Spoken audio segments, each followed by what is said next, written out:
রমজানের এক রাতে গ্রামের একটি পরিবার মসজিদের ইমাম সাহেবকে ইফতারের দাওয়াত দিল। ইমাম সাহেব দাওয়াত গ্রহণ করলেন। ইফতারের প্রস্তুতির সময় স্ত্রী অসাবধানতাবশত কিছু টাকা কোথাও রেখে দেন। ইফতার শেষে ইমাম চলে যাবার পর স্ত্রী খেয়াল করলেন টাকাগুলো আর নেই। যেহেতু তাদের কোনো সন্তান ছিল না এবং সেদিন একমাত্র অতিথি ছিলেন ইমাম, তাই স্ত্রী স্বামীকে সন্দেহের কথা বললেন এবং বিষয়টি ইমামের সাথে নিশ্চিত করতে বললেন।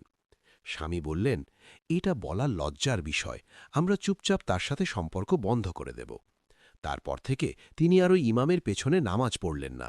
1 বছর কেটে গেল, আবার রমজান এলো।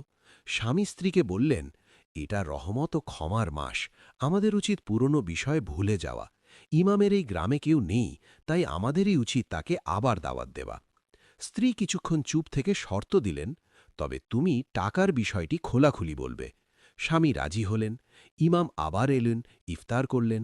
এরপর বাড়ির কর্তা সরাসরি বিষয়টি বললেন। ইমাম খুব লজ্জিত হলেন এবং কাঁদতে লাগলেন। চোখ ভরা অশ্রু নিয়ে মাথা তুললেন। স্ত্রী জিজ্ঞেস করলেন, আপনি কাঁদছেন কেন? ইমাম বললেন, হ্যাঁ, টাকাটা আমিই নিয়েছিলাম, কিন্তু আমাকে যে বিষয়টি কাঁদাচ্ছে তা হলো তোমরা ৩৬৫ দিন আল্লাহর কিতাব খুলে দেখনি, এক অক্ষরও পড়নি।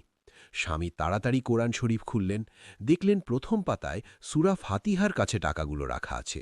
স্ত্রী ভেঙে পড়লেন, সন্দেহ করার জন্য কাঁদতে লাগলেন এবং ইমামের কাছে ক্ষমা চাইলেন।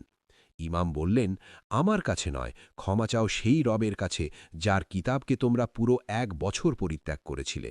আমি তো শুধু এক দুর্বল বান্দা।